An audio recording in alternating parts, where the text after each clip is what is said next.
ஒரு மாபெரும் ஆர்ப்பாட்டத்தை நடத்தி இன்னைக்கு 950 கோடி இன்னைக்கு வந்து சாங்ஷன் ஆகி இன்னைக்கு வந்து மேம்பாலம் அமைஞ்சு இருக்கிறது. அது யாருக்கு கிடைச்ச பெருமைனா இந்த ஊர் மக்களாகிய உங்களுக்கு கிடைச்ச பெருமை தான்.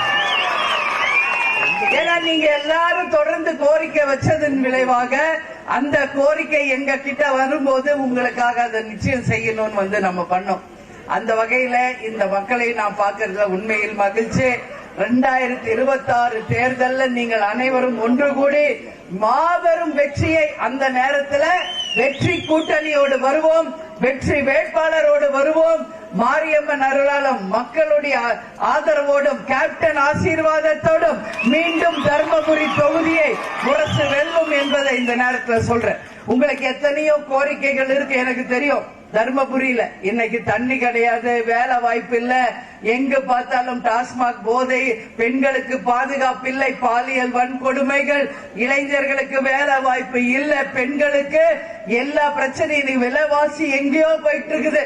இன்னைக்கு ஒரு பவுன் நம்ம வாங்கணும்னா 1 லட்சம் ரூபாய் இன்னைக்கு கனவுல கூட யாரும் நினைச்சு பார்க்காத அளவு போயிட்டு இருக்கு. தாய்க்குலங்களே நீங்க யாரும் பயப்படாதீங்க. அந்த பொன் அப்படிங்கிறது அது ஒரு மெட்டல், அது ஒரு உலகம், சரிங்களா? இதுக்குதான் தலைவர் என்ன சொல்லியிருக்காரு, கேப்டன் 40 வருஷத்துக்கு முன்னாடியே யாரும் வரதட்சணை வாங்கவும் கூடாது, கொடுக்கவும் கூடாது என்று சொன்ன ஒரே தலைவர் நமது கேப்டன் அவர்கள் தான். ஏன்னா இன்னைக்கு வரதட்சணை போகும்போது அந்த நகை தேவைப்படுது.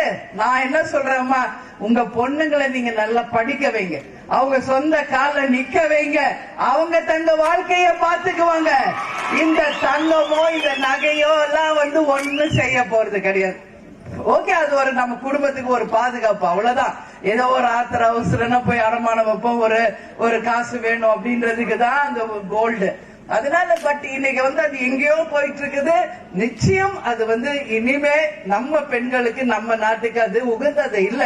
அதுக்காக நீங்க பயப்படாதீங்க. எல்லா விலைவாசியும் கண்ணாபின்னான்னு போயிட்டு இருக்கிறது. அதனால எல்லாருமே படிங்க. அதான் தலைவர் சொன்னது, நானும் அதே தான் சொல்றேன். இளைஞர்களே, பெண்களே, படிச்சிருங்க, படிச்சு உங்க சொந்த கால நில்லுங்க. அப்புறம் நீங்க சம்பாதிக்கல, நீங்க என்ன வேணுமோ நீங்க வாங்கிக்கலாம். அதனால நீங்க யாரையும் நம்பி பொழைக்க வேண்டிய அவசியமே கிடையாது. இன்னைக்கு நாடு வந்து மிக மோசமான ஒரு நிலைக்கு போயிட்டு இருக்கு. பாத்தீங்கல்ல, கரூர்ல இந்த மாதிரி போய் பார்த்த மக்கள் 41 பேரை நம்ம இழந்திருக்கோம். இன்னைக்கு அப்பாவி உயிர்கள் எல்லாருமே அவர் விஜய பார்க்கணும்னு போய் எல்லா சின்ன குழந்தையில இருந்து எல்லாரும் இறந்து போயிட்டார். மிக மிக ஒரு வேதனையான ஒரு விஷயம். இன்னைக்கு வரைக்கும் ஒரு கட்சியும் அவங்களுக்கு அஞ்சலி செலுத்தல, ஒரு கட்சி கூட அவங்களுக்கு மெழுகுவத்தி ஏத்தி செய்யல. ஆனா நம்ம கட்சி நேத்தும் முதல் ஆரம்பிக்கும் போதே ஒரு 2 நிமிடம் அவங்களுக்காக மௌன அஞ்சலி செலுத்தி அந்த ஆன்மாக்கள் சாந்தி அடையணும்னு இறைவன்கிட்ட பிரார்த்திச்சோம்.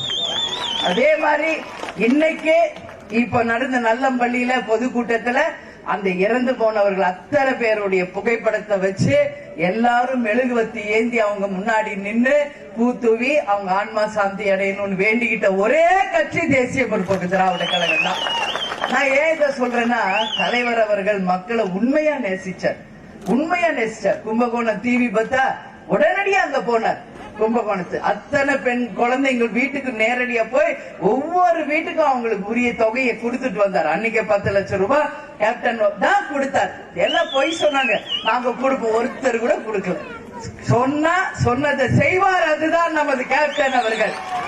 அதனாலதான் தலைவருக்கு என்ன பேரு, துளசி கூட வாசம் மாறும், தவசி வார்த்தை மாறியதாக வரலாறு இல்லை அப்படின்றது.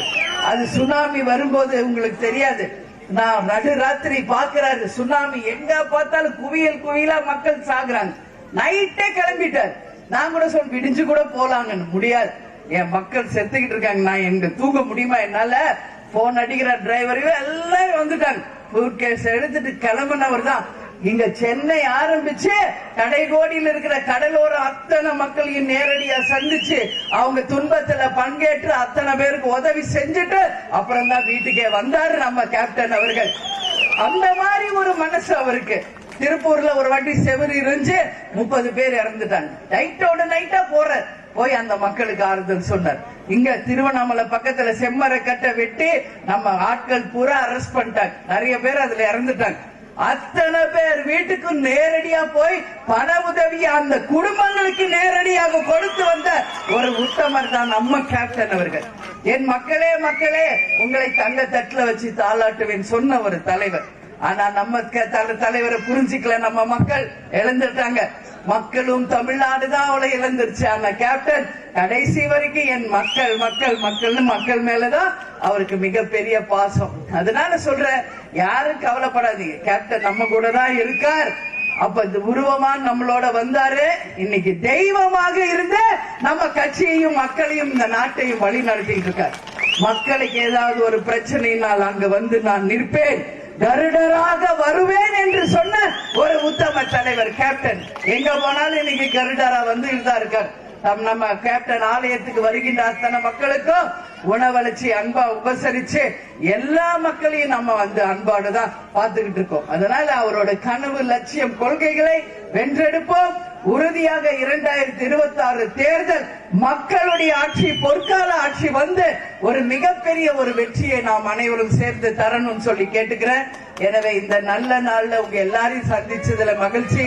ஜனவரி 9 கடலூர்ல நம்ம மாநாடு இருக்கு. என் தாய் குலங்களே, பெரியவர்களே, அனைவரும் தவறாமல் வந்து நீங்க எல்லாரும் கலந்துக்கணும். எங்க அவைத்தலைவர் நம்ம குமார் இருக்காரு, உங்க எல்லாரையும் அழைச்சிட்டு வருவாரு. நீங்க எல்லாரும் வாங்க. கரூர்ல நடந்த மாதிரி எல்லாம் நடக்காது.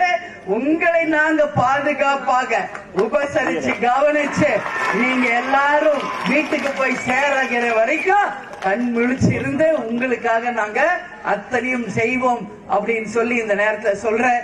எனவே ஜனவரி 9 கடலூர் மாநாடுக்கு எல்லாரும் வந்து கலந்து கொண்டு கேப்டனுக்கு நாம் செய்கின்ற ஒரு விசுவாசமாக, கேப்டனுக்கு நாம் செய்யும் ஒரு நன்றியாக, மக்களுக்காக வாழ்ந்த ஒரு தலைவருக்கு ஒரு நன்றியை செலுத்தும் வகையில் 26 தேர்தலின் வெற்றிக்கு அச்சாரமாக அந்த மாநாடை அமைச்சு தரணும்னு சொல்லி உங்ககிட்ட கேட்டுக்கிறேன். எல்லாரும் வருவீங்களா?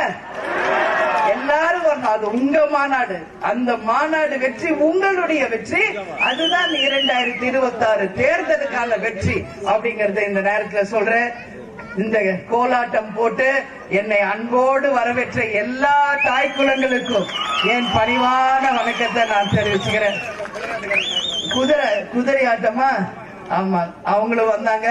அதே மாதிரி ஆரத்தி எடுத்து என்ன அன்பா வரவேற்ற எல்லாருக்கும் என் இருகரம் கூப்பி நன்றிகளை சொல்றேன். நாங்களும் கிராமத்துல இருந்து தான் வந்து கேப்டனை கல்யாணம் பண்ண. எங்க ஊரு குடியாத்தம் பக்கத்துல செம்பேடு. உங்ககிட்ட சொல்றேன், இப்ப நீங்க எல்லாம் கோலாட்டம் போடும்போது எனக்கு பழைய ஞாபகம் தான் வந்துச்சு. அதான் மேல இருந்து அப்படியே உங்களை எல்லாம் ரசிச்சுக்கிட்டே வந்தேன். நாங்கெல்லாம் சின்னப்போ ஊருக்கு போவோம், திருவிழா வைப்போம். அப்போ அங்க இதே மாதிரிதான் கோலாட்டம் எல்லாம் செஞ்சு பொங்கல்லாம் வச்சு சிறப்பாக கொண்டாடுவாங்க. அவங்களோட சேர்ந்து நாங்களும் டான்ஸ் பண்ணுவோம் இந்த கோலாட்டம் எல்லாம். அந்த மாதிரி அந்த நினைவுகள் என் மனசுல அப்படியே பசுமரமா வந்துச்சு. கிராமங்கள் என்னைக்கு நல்லா இருக்கும் அப்பதான் இந்த நாடு நல்லா இருக்கும். விவசாயிகள் வாழ்ந்தாதான் தமிழ்நாடு வாழ்ந்ததாக வரலாறு இருக்கும். உறுதியாக தேசிய முற்போக்கு திராவிட கழகம் கிராமங்களுக்கும் விவசாயிகளுக்கும் என்னைக்கும் துணை நிற்போம். உங்களுக்குரிய பாதுகாவலர்களாக இருந்து உங்கள் அனைவர் வாழ்க்கையும் நிச்சயம் முன்னேற்றுவோம் என்று இந்த நேரத்தில் சொல்லி என்னை வரவேற்ற அனைவருக்கும் இருகரம் கூப்பி நன்றிகளை தெரிவித்து, கேப்டன் எப்பொழுதும் சொல்வது போல் தமிழன் என்று சொல்லடா, தலை நிமிர்ந்து நில்லடா, நமது முரசு 8 திக்கும் வெற்றி முரசு கொட்டணும், இயன்றதை செய்வோம், இல்லாதவர்க்கே என்று சொல்லி அனைவரிடமும் நான் வணக்கங்களை கூறி விடைபெறுகிறேன். மீண்டும் வருவோம், தேர்தல் அப்போ வருவோம், வெற்றியோடு வெற்றி அந்த விழாவிலும் பங்கேற்போம் என்று கூறி விடைபெறுகிறேன். நன்றி, வணக்கம்.